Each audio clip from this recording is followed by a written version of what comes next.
right, Renaud. How's it going? Hey, pretty good. How's it going? Can we have Good. a pragmatic discussion today? Maybe. Oh, okay, well, hopefully we can. So, what brings you in here?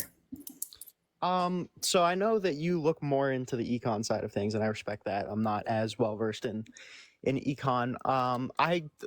I'm most concerned about. Are you generally aware of the actions that Donald Trump took around the 2020 election? Yes, I'm familiar. Um, Are you talking how about like the alternative slates of electors and things of that nature that what bothers you? the electors and the pressuring the DOJ to send the letter to Georgia? Sure. Well, they did end up saying he did send a letter to Kemp, and Kemp wasn't able to, or he didn't sign it, so they didn't investigate in Georgia. But I see what you're saying. So you're upset that he contested the election? No, I'm upset that he contested the election in by illegal means while not seemingly not believing that the election was actually stolen or having no reason to believe that the election was actually stolen. Okay, so you don't. Okay, we can't talk too much about this because TikTok's very strict about discussing election integrity, and I completely respect that, and that's completely fair. Well, what we can really discuss is the kind of the approach that Donald Trump took, and like the cheese bro doctrine. You understand the chess bro doctrine, cheese bro, chess bro. Like what was that happening at that time, and why they, under their legal theory, they thought that sending alternative electors would work in their contesting of the election. I can understand Chesborough's approach of using the electors as they were used in Hawaii in 1960. Sure. I cannot understand the usage of Eastman, which they ended up going with later, in which they tried to pressure Mike Pence to unilaterally determine which slate of electors were valid and which ones were not. Sure. Yeah. No. I mean, I kind of agree with you there. I have no problem with it. The problem that I have with the claims, though, is that what their approach was illegal. That's my personal opinion on it. Is I think that it was flawed legal interpretation of the law, but I don't think there's. I don't think what they did was technically illegal. Right? So have you read the first or second Eastman memo? I have. It's been a while. I can refresh myself on it. So the thing that makes me think that it was illegal and they knew that it was illegal is because in both sets, it actively predicates itself on violating the Electoral Count Act under the assumption that it would be ruled unconstitutional later after they had already done everything on January 6th. Okay, so what they believed is that they were breaking the law, is what you're saying? Whereas the other Yes. side of the argument would be that they believed they were using a technical loophole within the law available to them in order to essentially contest the election. And what I find to be personally a kind of personally, my personal opinion on it is that they shouldn't have done it. It was you shouldn't be pressure testing the laws that we have in place. But also, they went about in 2022 and passed more legislation to kind of close those loopholes. Do you think that was just unnecessary, or why do you think that they went in 2022 and passed further policy around these specific things? Probably to clarify the language so there's not even any like remote wiggle room, but I don't think that was to avoid legal culpability. I think that was just to give like the public peace of mind. Sure. Okay. Well, I can understand that's a pragmatic approach to it, but I think Can I push back on one thing real quick? Yeah, go ahead. So you said that Eastman was looking to wiggle within the Electoral Count Act, not actively subvert it. Correct. That's what I believe. Yeah. But in sections of the Eastman memo, he actively describes how he would deviate from the Electoral Count Act, which lays out the exact procedure which they have to go through. He talks about not allowing the joint session of Congress to break into the separate chambers, which would be a violation of the Electoral Count Act. Well, I think that, can we at least agree baseline that like the Eastman concept was not that, hey, we're going to go break the law. What they were thinking is that they were saying this Electoral Count Act is unconstitutional, and therefore by doing these things, whatever we do will be upheld by the Supreme Court. At least, and whether you agree with that stance or not, at least that's the intention. They weren't like intentionally going and saying we're going to break the law. What they were saying is we don't think that this law is constitutional, and therefore we're going to operate under the 12th Amendment instead of the Electoral Count Act, right? Kind of. So I agree that they may have thought that the Electoral Count Act was legitimately unconstitutional, but I also think that it doesn't matter whether you think a law is constitutional or not. It doesn't give you, it may give you grounds to try and work within it, find loopholes, work around it. It does not give you the ability to actively try to break it and then bank on the fact that it may be ruled unconstitutional later. Sure, that's a fair pragmatic way of approaching it. I have no problem with that. Like I said, I'm not really happy with the way that was done. I don't agree with the legal advisors that were pointing Trump in that direction. But I also do personally believe, and I think Donald Trump does personally believe, that there was existing issues with the certification and the actual numbers of votes that were cast. That's what I believe that Trump believed. Do I believe it? I don't have enough context, or I'm a plebeian here, right? But I think that what they truly did believe it. And so when I look at it, I don't think it takes a whole lot of leaps and bounds, and maybe someone might call it cognitive dissonance. But from my personal opinion, when I look at it, I say they think they were operating under what they believed to be constitutionally correct, even though they were trying to exploit loopholes inside of the existing legislation. Do I agree with it? No. But do I think that it is a coup? No, I don't think that either. So I would disagree. I would disagree in two senses. Yeah. First, there's a story about Eastman and Donald Trump filing some form of legal documentation towards a lawsuit. I think it was in Georgia, claiming that this many dead people voted, this many felons voted, et cetera, the standard claims. Yeah. And he signed that document saying that it is to his knowledge, to the best of his knowledge, it is truthful. But Eastman said in an email earlier that day that President Trump was informed that those claims were inaccurate, and for him to sign a new letter would be, I don't remember the exact language he used. I can find the exact language he used, but he basically said that it would be inaccurate for him to file a new lawsuit on the ground that it is to the best of his knowledge correct, and he did anyway the same day. Sure. So you're saying that there's evidence from like discovery from Eastman's emails that say that Donald Trump knew that there was these disparities didn't exist, but they were still filing this claim and saying that to the best of their knowledge, the disparities did exist, whereas he knew that they didn't. That's the claim. So he signed it and then essentially in bad faith just made a false claim in that legal filing. That's what it seems. Yes. Okay, sure. So I can understand that approach. I think that in general, though, don't you think that at the end of the day, that's kind of there was more than one legal advisor around him, and maybe Trump. Maybe what you're saying is true. Could be correct. Could be that Donald Trump was informed by people. Maybe he didn't believe them. So what we have to actually argue would be what actually is happening in Donald Trump's mind, what he truly believed. Right. So you can advise him and say, hey, look, this didn't happen. But if he still was convinced it did, would he still be legally culpable for signing that document? I believe that it would be going based off of the normal person statute, not or like the understanding that a normal person would have assumed that this information was false if a top election official told him that it was false. Sure. But I mean, at the end of the day, though, I guess that's where the legal argument comes in, right? It's trying to say, well, does that meet the standard? Like if one person tells you, hey, we don't believe this is true, but you still actually believe it because of whatever beliefs that you already have established in your own mind and signing that document. I just think it's a huge gray area. Would you at least agree that it is kind of a gray area? It's not cut and dry like smoking gun? I agree that you can't possibly, you can't read Donald Trump's mind to tell whether or not he genuinely believes the 2020 election was stolen or not.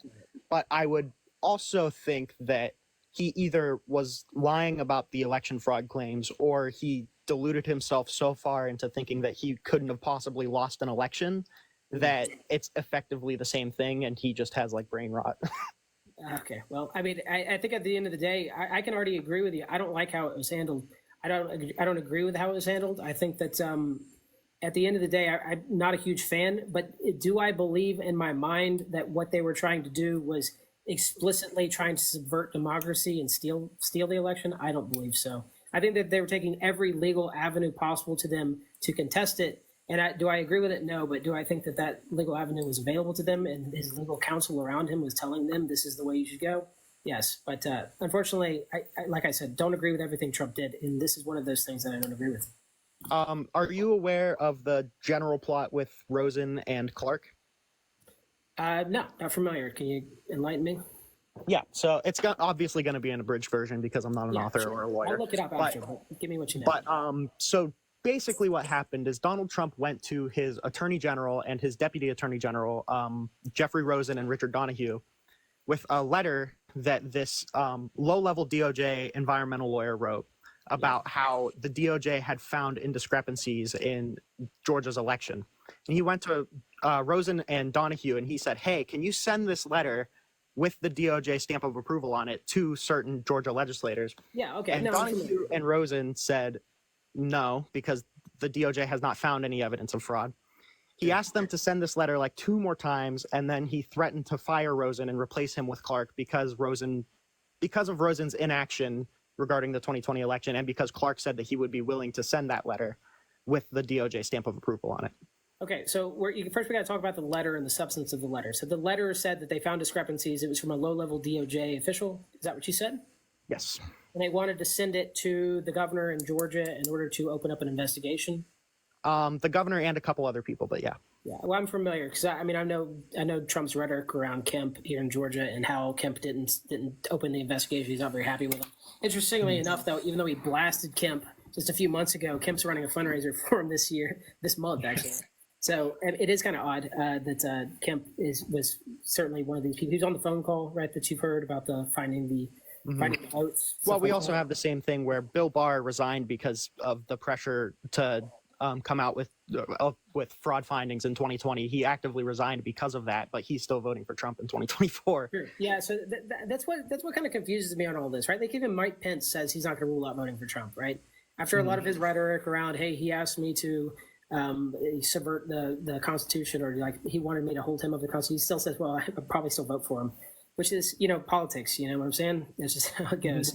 But that's the thing, man. I think that what really and I got to say, there's, like I said, I'm a plebeian, right? But I think there's enough gray area in that space for me to say, look, knowing Trump and Trump's personality, and this is probably not a positive for him, so I won't say it is, but he probably did believe that he won it, and probably was trying in every possible avenue in order to kind of find that legal path to overturn the results, or to essentially open up these investigations and prove what he thought was true. And all of those paths that he took obviously failed, and he did end up leaving the presidency. And there was no further attempt for him outside of like those 60 filings, which most were dismissed on standing, I believe, right? Yeah, but 30 actually held evidentiary hearings. I'm sorry, what was that? I said most of them were dismissed on standing, but 30 of them actually did hold some sort of evidentiary hearing, and most of them ruled against him, except for one in Pennsylvania, I think. Yeah. Okay, so well, that's fair enough. Like most of them were half of them, you say, were dismissed on standing, and the other half were. I think some of the ones that were dismissed on standing still held an evidentiary hearing anyway, and dismissed it on both grounds. I'd have to look into it specifically, but I know there's a report called "Lost Not Stolen." It's written by a bunch of Republicans. You can call them rhinos, you can call them never Trumpers, but I mean, it's a giant report going through all 62 lawsuits from the Trump campaign litigating the election. And it's been a little bit since I've read through it. I've been, indictment heavy lately. Sure. No, that's fair enough, man. I appreciate you pointing me to it. I just pulled it up here. It looks pretty long. I'll have to read through it. Yeah, definitely. Get more context, because I know there's a lot of the unfortunate reality is obviously when you get your news from multiple different sources, there's a lot of bias in some of them. So there are arguments that are made to say, hey, look, everything was perfectly fine, perfectly legal, and other arguments that would say this was terrible, this was an attempted coup, this is like ridiculous. And then you got to find some middle ground where the evidence actually points to, where you have so much bias because it's political, right? Well, just to be clear, I do think I don't know. It depends on how much of a stickler you want to be for language. I don't know if you want to call it a coup or a rebellion or an insurrection or whatever. Yeah. I think whatever it was, it pretty squarely fits into that. Can I just push back on a couple claims about the DOJ letter real quick? Go ahead, yeah. So when you say that he was trying to do whatever was legal or whatever was allotted to him in order to overturn the election, I don't agree, one, based off of the fact that in the Eastman memo, again, it says that it would deviate from the Electoral Count Act, which would necessarily be breaking the Electoral Count Act. Based on the premise that they thought it was unconstitutional. I agree with what you're saying. Yeah, go ahead. But on top of that, he was also, the thing that he was trying to pressure Rosen and Donahue to do has never been understood to be a power of the DOJ. Rosen and Donahue actively told him that the DOJ has no part in making a state overturn its election, and he was still trying to make them send the letter. He wasn't even, it's DOJ policy that the White House shouldn't even be communicating with anybody that isn't the AG or deputy AG without the permission of the AG. There's a lot of things that you could say maybe like, oh, well, there may have been a little bit of legal wiggle room, but I truly don't see it. And it's even if it's not actively illegal, it breaks so many norms, and the result was still the same, that all of the people around Donald Trump was telling him that the election wasn't stolen, but he still tried to take every avenue, legal or illegal, in order to overturn it. Yeah, that's fair. I think you come at it from a reasonable approach, and at the end of the day, that wiggle room that you leave there, and the fact that when I look at this, right, and I consider the fact that the legal theory being presented to Trump at the time from people who you argue could be yes men, right, who are just trying to make a name for themselves or please Trump based on Trump's own ambition or whatever, right? But at the end of the day, I think that there is enough wiggle room there to say, hey, look, what they thought they were doing was kosher, if not just only barely based off of a loophole within the law, right? Now, even that's spurious, because there was it depends on if you want to go based off of testimony, but Mike Pence's legal counsel testified that there was a meeting on it was somewhere between January 3rd and January 5th, I don't remember. Yeah. But there was a meeting with John Eastman, Donald Trump, Mike Pence's legal counsel, and Mike Pence, and it was in order to get Trump and Eastman to convince Mike Pence to go through with what Eastman laid out. And Mark Short, the legal counsel, testified that Eastman said that his proposal would likely lose in the Supreme Court 0 to whatever. And he said he actively admitted that it wasn't founded in any historical reading of the ECA or the 12th Amendment that Mike Pence could send electors back for review. Mike Pence said, listen, Trump, even your own legal counsel says that I don't have the authority to do this. And Trump said, okay, that's fine. I prefer the other suggestion of you rejecting them unilaterally. I mean, it really does seem like whatever wiggle room they possibly, and we also don't have all of the evidence. Like, there's going to be, allegedly, if it's filed into evidence, a big evidence drop regarding the Jack Smith indictment soon. So it seems like whatever wiggle room he had immediately after January 6th ended up getting usurped by the J6 committee, and then whatever wiggle room he had there ended up getting usurped by the Georgia indictment, and then whatever wiggle room he had there got usurped by the Jack Smith indictment, and now, we're going to get more. It feels like whenever we give him wiggle room, it always ends up getting undermined by a later quote that would come up. Sure. Well, that's fair enough. So is that the specific reason, not to, because I take your points, and I'm going to read through this document you just referred me to, but is that like the specific reason why you think that Donald Trump isn't going to be fit to serve? That's why you wouldn't vote for him, just specifically on that? Or? Yeah, I would say that I think the most important thing, and why I love America so much, is because we can commit to a peaceful transfer of power after either 1 term or 2 terms, and having a president that tried to disenfranchise so many states, 7 to be specific, with fake electoral votes and pressuring the DOJ to send fraud letters and, all of that. I feel like that flies in the face of everything that I love about America. Yeah, so you think that whether it's illegal or found to be legal, regardless, and that stress testing the democracy like that is just not something that should be condoned? That's your opinion on it? If it had legal basis, I would be more charitable to it, but I agree with Eastman when he said that his proposal would be shot down in the Supreme Court. Okay. Well, that's new information for me. So, I mean, certainly it's something I could look into. I would say, like I said, certainly something I could research more into. Here's some questions that I have, though. What do you think about presidential immunity? Does that have anything to play into here? Or is that based off of, I presume you're a lawyer based on the way you talk. Is that true? I'm not a lawyer. I'm a college student. I just have a lot of free time. Oh, I see. I thought you said something about indictments earlier, so that's why I thought. Yeah, I like to read through indictments because I found that the mainstream media or like certain talking points, I can never take their word for anything. Yeah. But I mean, you got to understand too. A lot of Republicans, regardless of whether your facts are like 100% substantiated, which they seem to be pretty a pretty bit of pretty good comments that you're making. But when you say that the media has done a really good job at discrediting themselves when it comes to topics surrounding Donald Trump, and so it's hard for the average American to listen to them and say that this is just not the media calling crying wolf again. For sure, but I think we would go in the opposite direction, where I think the media's failing was to not cover Trump on the substantive topics and instead focus on the ones that don't really matter. Yeah. I think about BS that's more. Well, I mean, you got to understand they're clickbaity news media, so like. Yeah, and that's the bright points and dark points of capitalism, but I mean, But in regard to the immunity ruling, I read the two opinions on it from, I think, Clarence Thomas and Ketanji Brown. I don't like the ruling at all. I don't like their refusal to engage with a lot of the hypotheticals that were brought up around the ruling. I think that they left it kind of open for like the lower courts to kind of make that determination, right? At the end of the day, they did, but I think the silver. I don't know if I'm allowed to say what goes in pews on TikTok Live. The silver thing that I think really hurt the immunity ruling was that they ruled that official presidential acts can't even be admitted into court. I think that is really dangerous.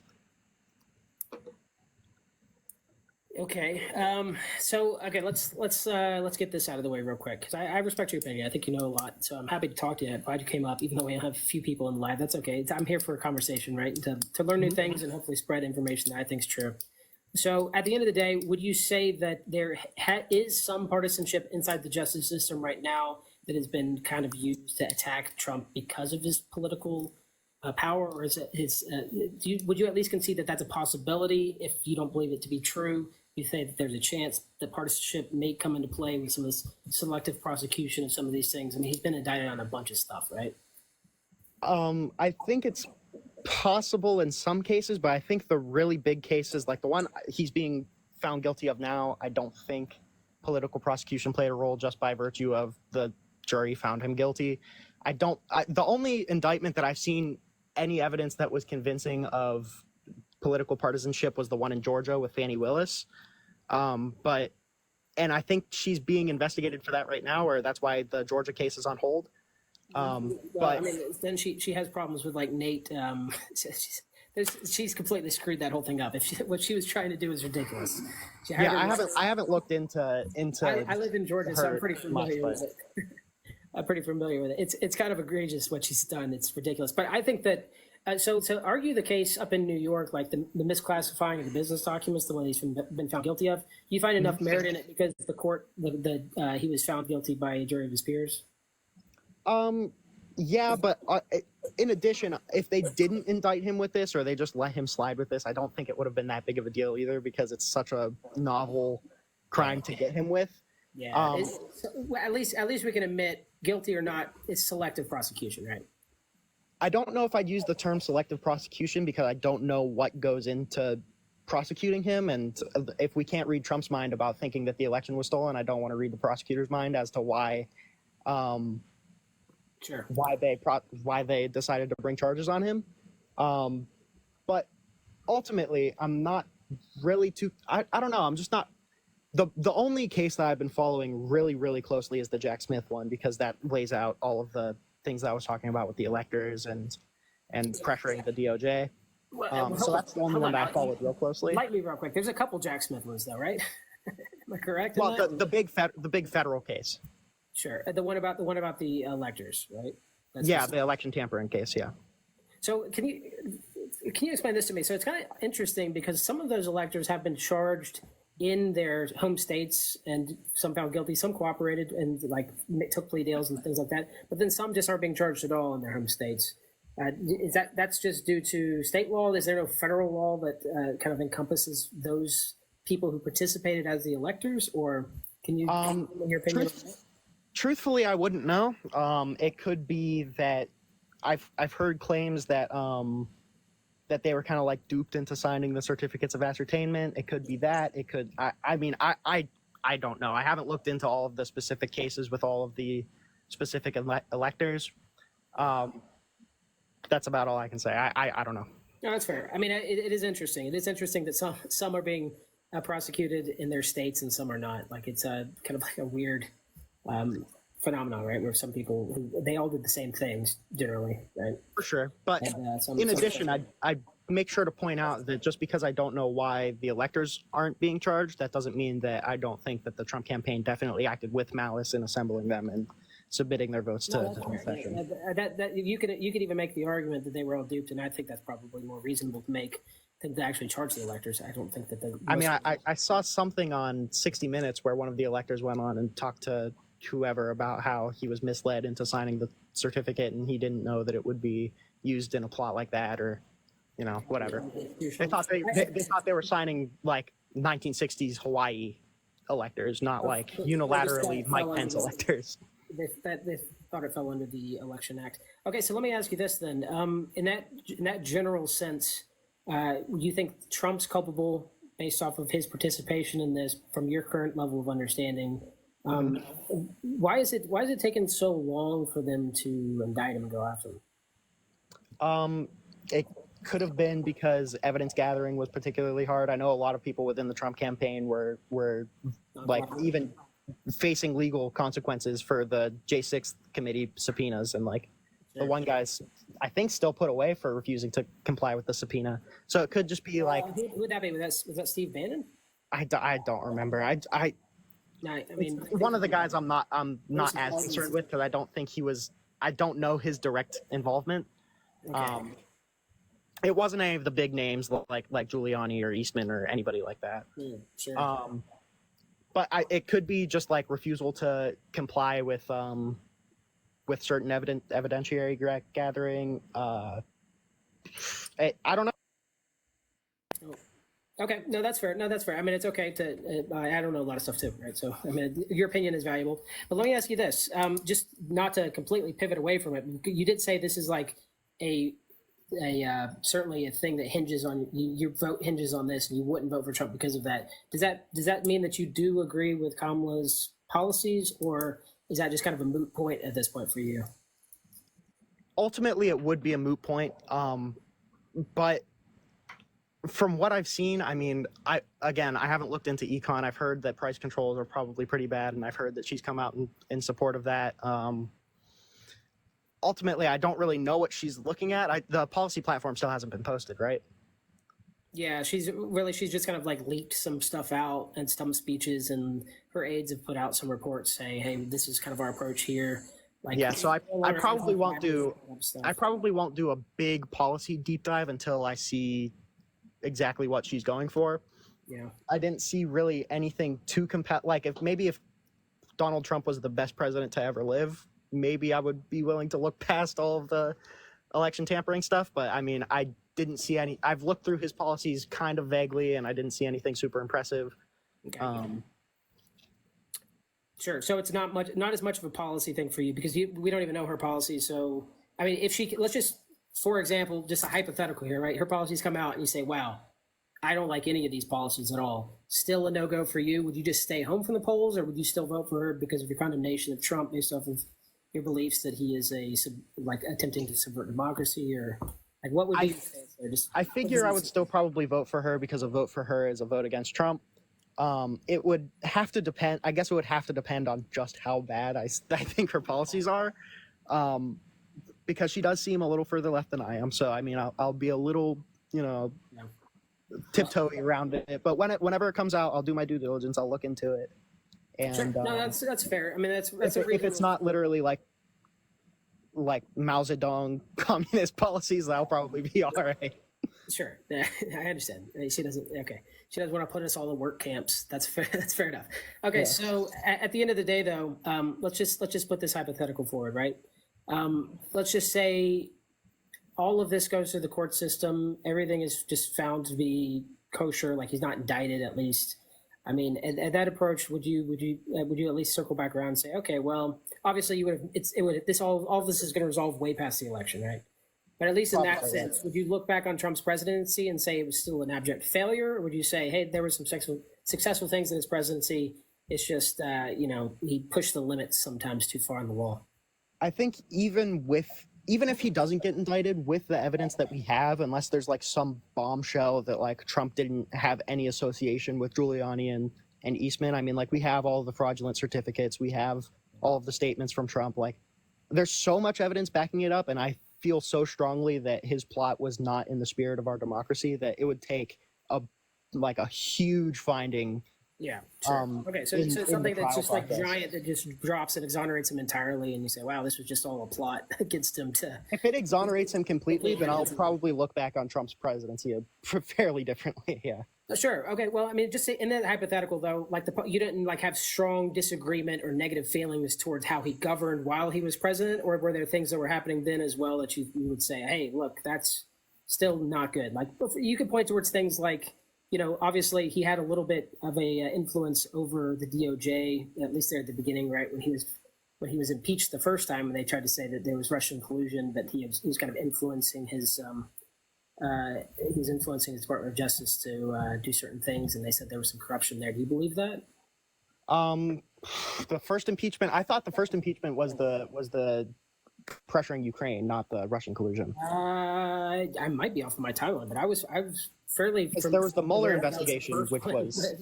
There was the Mueller investigation twice on the Russian collusion hoax, and then also which you might not believe is a hoax, but he was exonerated on that, and then there was the call with Ukraine. Well, he was completely exonerated from, for sure. I'm aware that Mueller found no collusion, but I didn't think that that's what he was impeached for. I may be wrong, but I mean, if we're talking strictly politics, he was impeached specifically for what was it? He was trying to influence. I'm sorry, the term has slipped my mind, but he was essentially trying to influence the investigation against him. Right. That was the impeachment, correct? He was trying to influence Comey to kind of like not look into stuff, or like, hey, don't do it. And then he fired Comey through what people might argue to be kind of some shady means, like stuff like that. And they'd say that was his. I'm sorry, the word has completely slipped my mind, but it wasn't that the basis of the impeachment. I'm not sure. What I heard was something about withholding aid to Ukraine, but maybe I'm mistaken, and that wasn't the. That was the other one. That was the one where he called Zelensky and asked him to investigate there, and he kind of.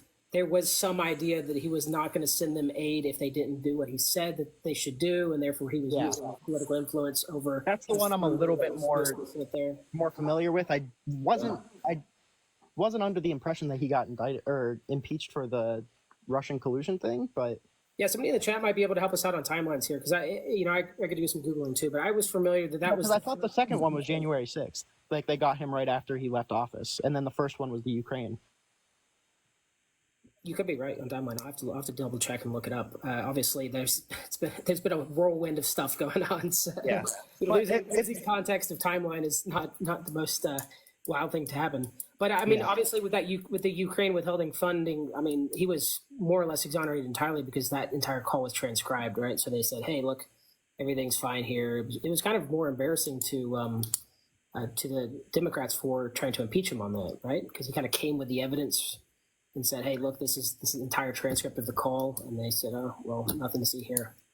I couldn't tell you for sure. I mean, I'm 20. I've only been super invested in politics since probably around 2020. I didn't really actually start reading anything until like a year ago, so I haven't had time to go back and like retroactively go through the campaign. That's fair, man. There's a lot of stuff that's happening, dude. I mean, all kinds of. It's not like he was without controversy, that's for sure. Yeah. From what I've seen, his policy seems whatever. Like it's conservative, so I'm not going to necessarily agree with it, but it's not like it's going to end the country or anything. Yeah. My main concerns with Trump was obviously what I view as an insurrection and the divisive rhetoric and, pushing the two sides further apart, but sure. I mean, certainly that was doubled down on by the Biden administration, too. I mean, he did stand up and talk about how MAGA was a threat to the American democracy. And, that rhetoric is kind of just like from that level, there was always been a large amount of division between it was exacerbated significantly under Trump because he was a very controversial figure.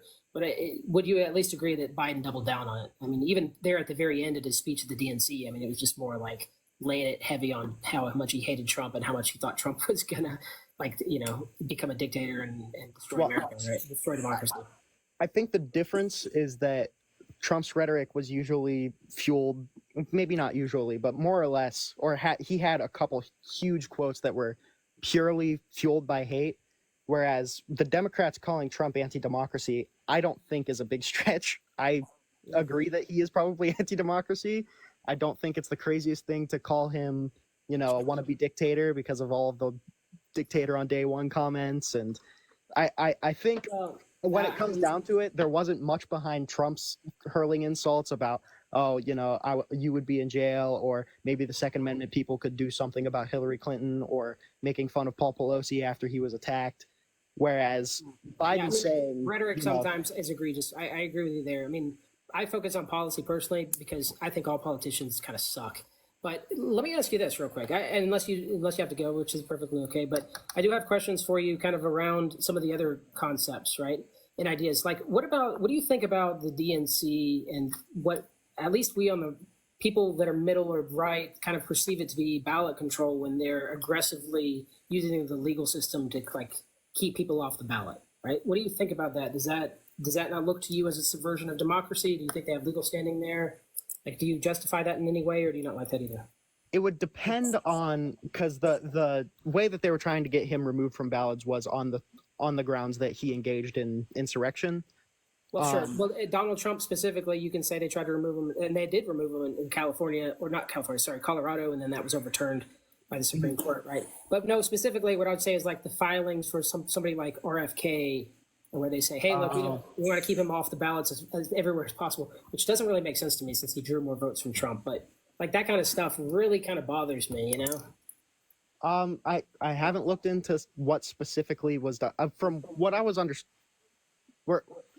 from what I understand, or what I understood, the blocking RFK from ballot access was not a partisan thing. I thought that was something that was kind of universally done. I don't know how I feel if it's anti-democracy. It doesn't seem like he was going to actually pull any substantial amount of the vote anyway. Okay. Well, I mean, I would argue that that's kind of like a cop out. Like whether they get 5 votes or enough votes to win, at the end of the day, like if under the law, if they get the signatures, they get on the ballot.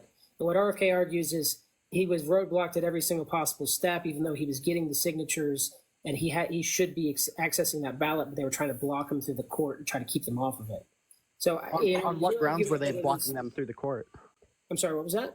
You know on what grounds they were trying to block him through the court? I haven't looked at all the arguments that they were making, but I do know that the argument from RFK is that he appeased all of the necessary steps in order to be on the ballot, and that they were still trying to block that in the court in order whether to hold him up or just to de-incentivizing him from continuing. They made it harder. So I view it personally as like an attempt at ballot control. I just don't. I mean, whether what you're saying about Trump is substantiated and true, and we can say shady stuff going on, and you point at our side and say, well, Trump did a bunch of shady stuff too.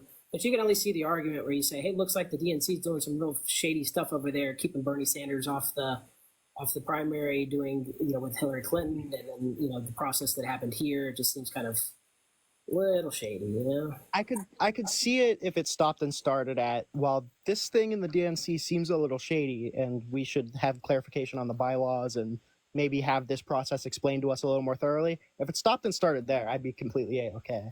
But I think the rhetoric from the Republicans right now is very deliberate in calling it a coup in order to move away from what legitimately was a coup. Yeah. Well, that can yet be argued, and I think that you have reasonable points.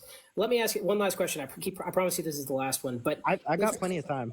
Well, okay, that's fair. I can keep you on that. I don't mind. I'm enjoying the conversation. I don't really. I'm not here for like tips or as high views as possible. I'm not here to like dog walk people. Just like have a conversation. So here's a question. Like, does it bother you at all? Do you find it to be kind of not very kosher to have the nominee here and Tim Walz kind of just like avoiding the press, like not really speaking out on their policies? They seem to be very like in the shadows, kind of like hopefully we just win based on the fact that we can continue to attack Trump and Trump's record or rhetoric or whatever without actually kind of standing here and talking about what we believe in and backing up our policies and our vision path forward for the United States of America.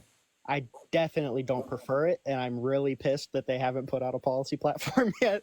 Yeah. But I mean, yeah, I definitely don't prefer that. I wish that she was a little more out there. Me too, dude. And I'm the opposition. I'm just like, dude, just like tell us what you believe in so people can make an informed decision. Mm-hmm. But I guess let me ask you this. I mean, obviously that doesn't sway your vote based off the concepts that you specifically focused on. But let's just say at the end of the day, with her not presenting the policy platform, not standing and talking about it, not doing any of these things, I mean, it doesn't give you any pause at all about voting for her? Or you just say, I'm still with her, she's still going to win my vote? I know you but it's not enough to sway you.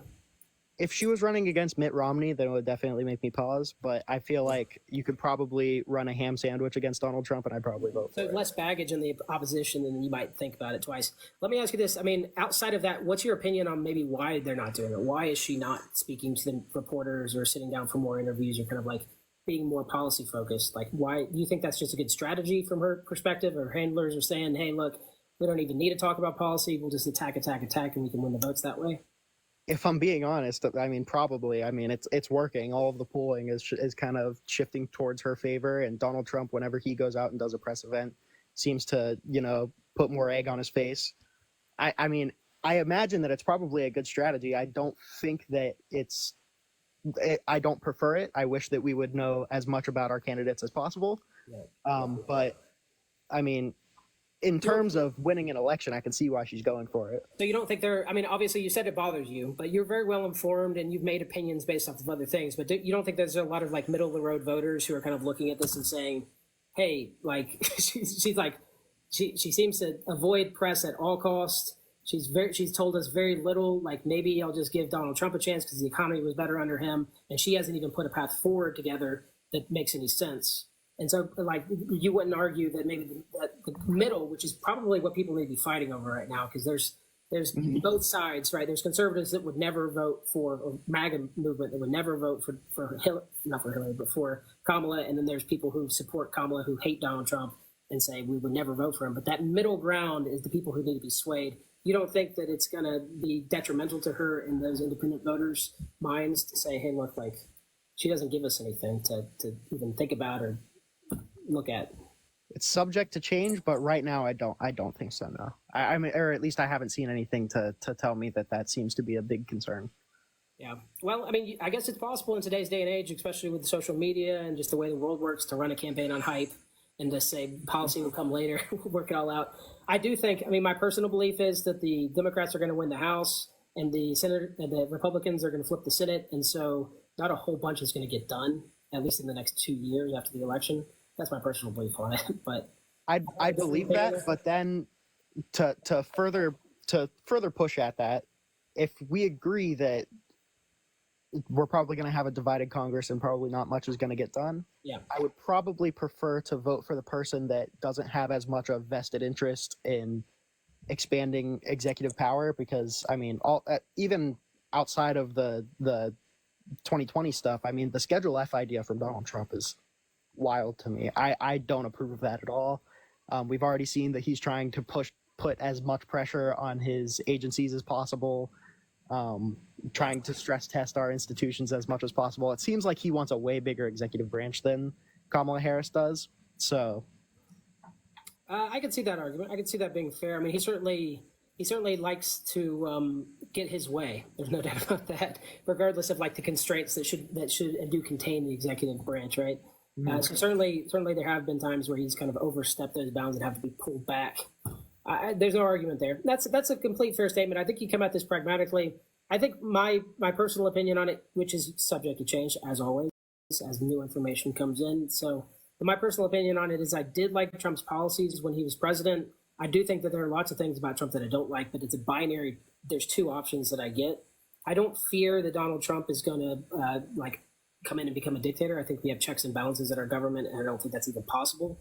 I also don't think that he has any interest in running another, if he wanted to subvert like the 22nd Amendment and serve more terms. I don't think he'd be willing to do that. He's too old, anyways. So I do like the fact that he can come in and he does very well at negotiating trade policy. I think he's better on foreign policy personally. I think there's a lot of things that kind of push me in one way, but I really do identify as like a very centrist type of voter. I voted for Obama.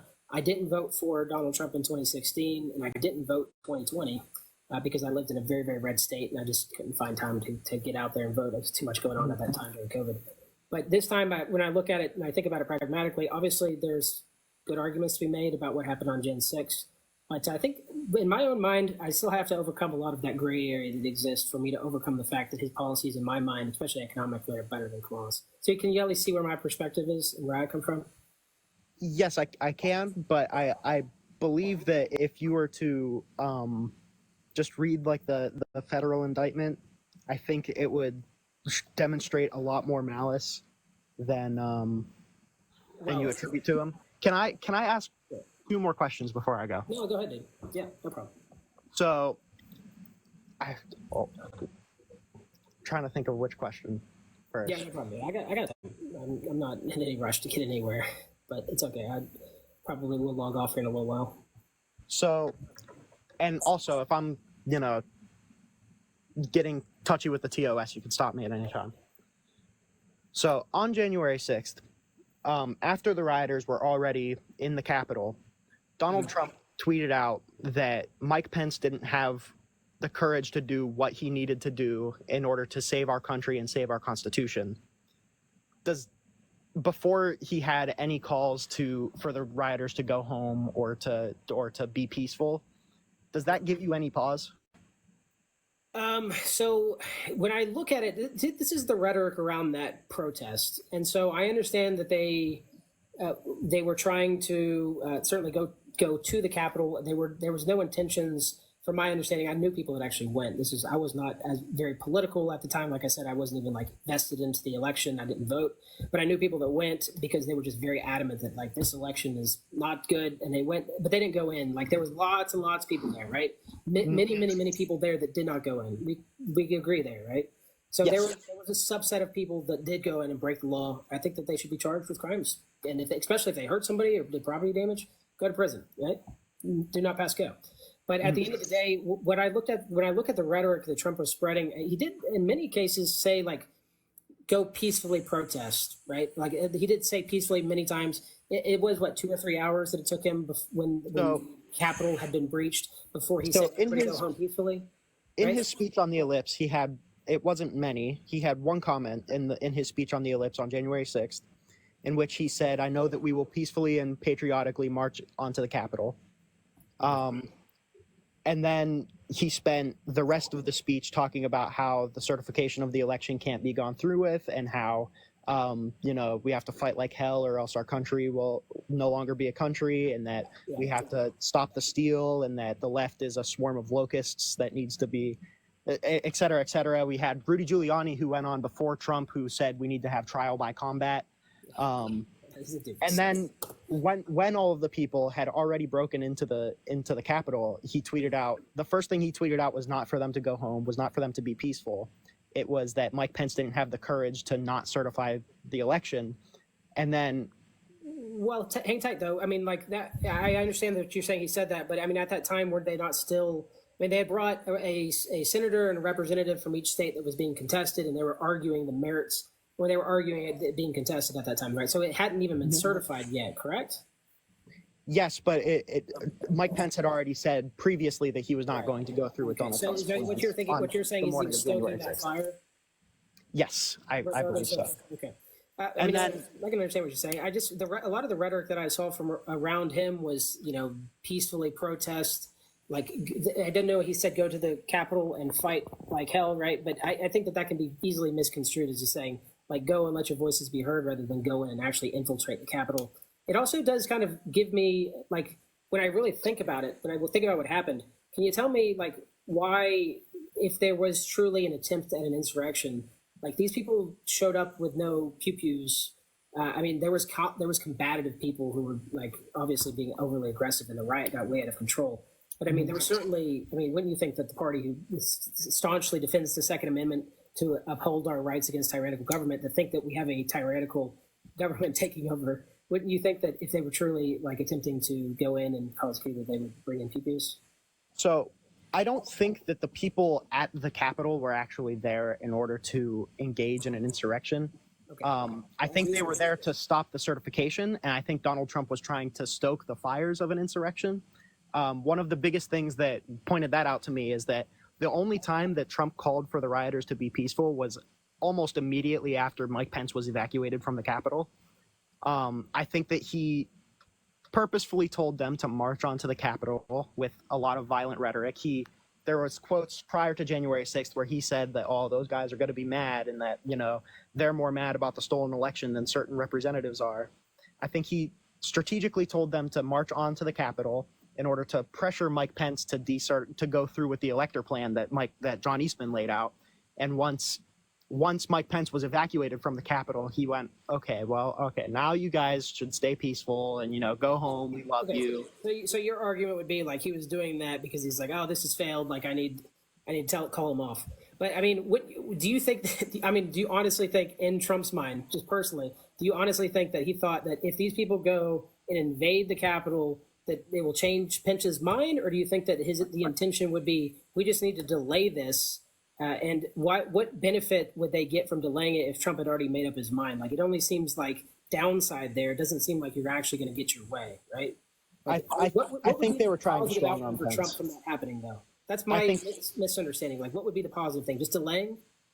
I think they were trying to strong arm Pence into going through with the plan. So you think that they thought he would do it out of fear? Yes. Okay. Well, I personally don't think that. But even after they were chanting, to the famous quote about doing the one thing to Mike Pence, and there were testimonies from White House aides saying that Trump was saying that he deserved it, and I don't know if you want to go based off of hearsay testimony or whatever, but based off of him tweeting out that Mike Pence didn't have the courage to do what he had to do to save the Constitution, and there's testimony from Mike Pence that said that they were fighting almost every day in January leading up to January 6th about how Mike Pence said he didn't have the power. Trump said that he did. There was quotes about disagreements there, but I think that when I look at it and I really think about it as like without any bias, and I think, what is the positive upside of Trump inciting a riot at the Capitol? Like, what would be the benefit to Trump? And I cannot draw any correlation to being like, unless Trump is literally just an entirely madman, which could be your argument, he would say this is going to work. Like, we're going to get these people, they're going to go in, and Pence is going to do what we want him to do because all these unarmed rioters are going to go in and put the fear of God in them, that he's going to. And then at the end of the day, it bothers me that Pence comes around and, regardless of what you might say is just political pandering because of the state that Pence is in now. I mean, Pence says, hey, I'm not going to rule out voting for him. Like, obviously, some of his rhetoric around the fact that, hey, Donald Trump tried to get me to put himself over the Constitution, like that stuff, pretty damning. But at the end of the day, would you vote for somebody who literally, actively sent a mob to come and unalive you? It seems way too much there that doesn't make sense. I think ultimately, I don't know if Trump was a madman. I don't know if he thought that it would work. I think he was just desperate, and he kind of realized that his plan was slipping away from him. And I think all of the January 6th stuff was kind of Plan Z, where it was like, okay, just all of our other stuff has failed, so let's just, Hail Mary, Yeah. It was clear that Trump had a lot of animosity towards Pence. There was the quote from a meeting on January 5th where he said that I made the wrong decision 4 years ago. It was clear that there was a lot of animosity. I think that he sent, and the people who wrote the Jan 6th committee agree that sending the protesters to the Capitol was done to stop the steal and try to get Mike Pence to decertify certain electors.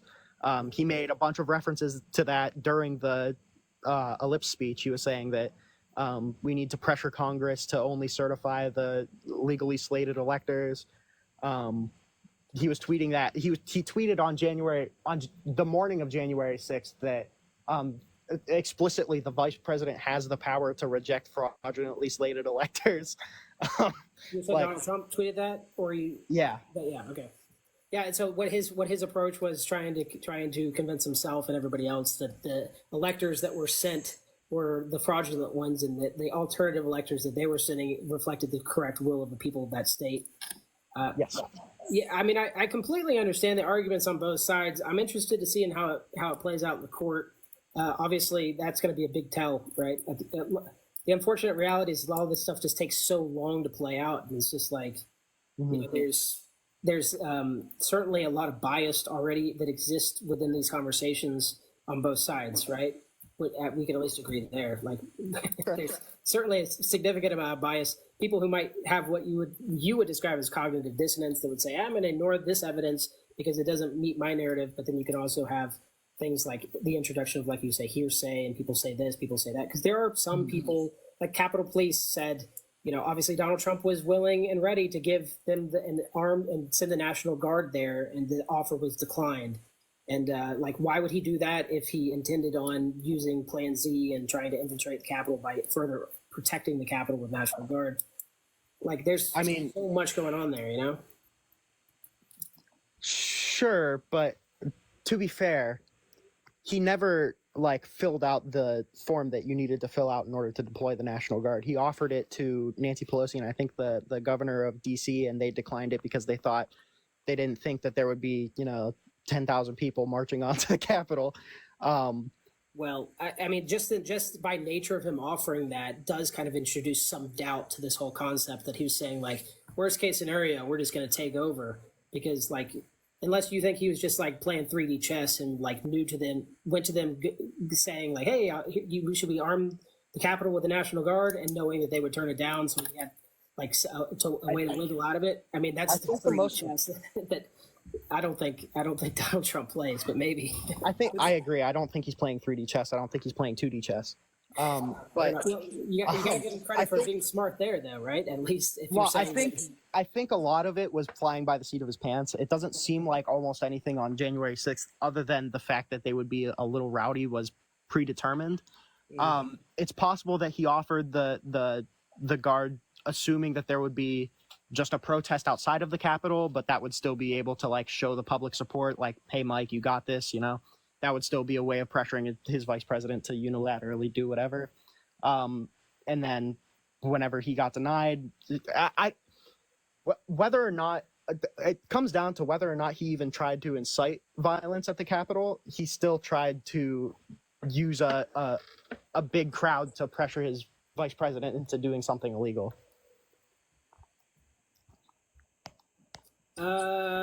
Okay, so you're saying by nature of having the protest there, he was trying to pressure his vice president to use powers that he didn't have under the Constitution. I mean, once again, and not to be extremely circular here, but like based off of the legal advice that he was getting, right, from Eastman and these folks, which I know that you have these talking points where you say, well, Eastman knew that it wouldn't be passed under or wouldn't be kosher under the Supreme Court ruling, this, that, and the other. I mean, is there at least enough doubt there that can be introduced, at least let's say in like an indictment, where you say, look, like he believed all of these things based off of advice of his legal counsel, and he went forward with these things doing it that way. I mean, does that exonerate him from culpability in any way, or no? No, I don't think so, because there was also people within his campaign telling him that Eastman was a fraud, including Mike Pence and Mike Pence's legal counsel, and he actively, in meetings with Mike Pence, he actively chose Eastman over White House counsel because he knew that Mark Meadows wouldn't agree with his plot. Yeah. I mean, that if you could say anything about Trump, he certainly has a fault at being ambitious and surrounding himself with yes men on occasion. I'm not really super happy with sometimes some of his. Obviously, a lot of his cabinet's not 100% happy with him. Right? At the end of the day. I mean, there's a lot of arguments to be made on both sides, but I do personally like my approach to it has to be policy based, because that's ultimately at the end of the day what affects me and my family, right? But I do see your points. I think that they can contain some validity to them. I'm going to review this document that you referred me to, and I'll certainly read up more on it, because it seems like you have a very good understanding as to what's going on. I certainly have like piecemealed a lot of different things together, and maybe reading a full document might give me additional context that's necessary. But I would read that, and it's long, and I know a lot of people don't have the time, but I really would look at, even if it's just the revised one, I would suggest looking at the original Jack Smith federal indictment. There's a lot of stuff in there. Well, I will certainly look at it, but certainly in any indictment, there's always damning things that not always turn out to be 100% corroborated by the evidence. That's always just like the role of the prosecutor and the defense, and you always come with as much firepower as you possibly can and be as damning as possible, so that way when the defense comes and argues the complete opposite, hopefully we find a middle ground in whatever the truth is. But I would make sure that you at least know what he's being accused of. A lot of the stuff that I've referenced is a part of the Jack Smith indictment, which is corroborated with evidence from the J6 committee. Yeah. Yeah, it's interesting. There's a lot of info out there. Mr. Mike Bong here in the chat says he just admitted he lost by whiskers, which I heard that on the Lex Friedman podcast where he told him that like in passing, he said, we got a lot of votes. We got way more votes than we did in 2016. We just lost it by a whisker. His argument is that means he's guilty, and the DOJ has proof that he believes that he lost. Do you think there's merit to that statement or no? No, I don't think so. I think I think he clearly means that he lost as in he's not the president, because earlier in that interview he was talking about how the election was stolen from him. I agree. I think the one that's much more damning is the interview that he did with Fox when he said that he's being indicted for election tampering, but he had every right to do it. That's an interference, but he had every right to do it. That is the one that I think holds a lot more water. Sure. I mean, I guess I can make a kind of a similar argument as to how you negate the claims where he admitted loss, where you can say, well, what he's alluding to is kind of like the acts that they took, where it was referred to as interfering, I believe is the exact words that he said. Is that correct? Or interfered with the election, I believe is what they said. I think so. Yeah. So, I mean, I think you could easily take that and say, well, what he was talking about was the path that he thought was the legal path to contest it. So I mean, it's possible, but I think there's a lot more justification for claiming an election is rigged and actively trying to overturn it or trying to interfere with it. I think there's a lot less wiggle room when you say I tried to interfere with the election. Sure. I guess. I mean, I can see your point, but I can also see where it could be argued, where it's like, well, in context, we can see that they were clearly trying to take the legal path towards that they thought was the constitutional path. But I mean, I certainly can certainly see that you're thinking about this pragmatically, and it's not like emotional, like I hate Trump because he doesn't like veterans and therefore he's trying to steal the election. Like you've actually thought through your facts, which I appreciate. That's good. Mm-hmm. Well, that's very cool, man. Well, I really do appreciate the chat. I mean, it's been great to catch up with you. Maybe I'll give you a follow. So maybe another time, maybe I'll circle back around with you and then we'll have another conversation another day. But it's certainly been enjoyable. Yeah, sounds good. This went a lot better than any other talk that I've had with anybody else on this. But you gotta understand, most people on TikTok are here for the views and here for the likes, and at the end of the day, they just feel like they need to just win one over and dog walk their guests in order for them to be look how great I am at debate. But I think at the end of the day, if you just can't have pragmatic conversation about what happened, then you can't really get to the core of the issue and what the truth is and what we should all be moving forward believing. And that none of this dunking on each other with oh, did you know this fact? You didn't know that fact. I'm smarter than you kind of stuff. None of that really actually helps out anything. So, but I did appreciate the chat, man. I am going to hop off and thank you so much for the few people that were in the live, but I'll give you a follow, my guy, and maybe we'll catch up another time.